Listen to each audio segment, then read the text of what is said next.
Assalomu alaykum, meni ko'rayotganlarga. Bugun qisqacha video. Yangi obyektimiz va tualet bitirdik. Eshik skritli montaj, kraskalar bitdi уже. Mebel ishlar, mebel qo'yildi. Hozir ichkariga kirib ko'ramiz. Вот, mana tualetimiz. Откосlar plitkadan, bir xil fonda plitkamiz. O'ng tarafda dushovая kabina. Bu yoqda polkalar, подсветка qo'ydik. Вытяжка электронный, смеситель строимый, yashirin, ya'ni. Вот bu yoqda suv chiqadi. Eng qizig'i mana bu yoqda patologda leyka.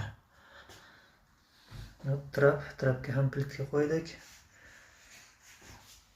Dushovой бортик, stiklo qo'ydik. Mana zerkalo. Подсветкасы bilan rakovina, mebel ishlar qo'ydi. Вот инсталляция, гигиенический душ, тоже смеситель встроимый. Вот теплый пол, датчик температурасы, угольlar, кстати, 45 градус, эпоксидная затирка.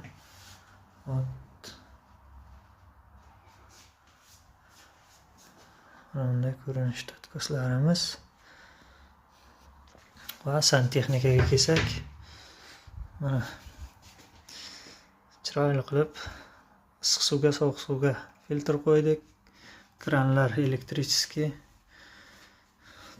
Suv oqishiga qarab biron joydan yo suv ketsa, avtomatik yopiladi. Avtomatik kran.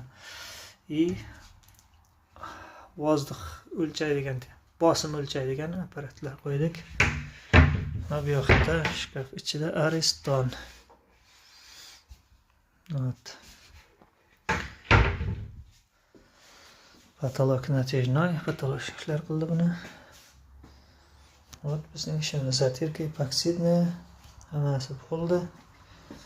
Topshirdik obyektni.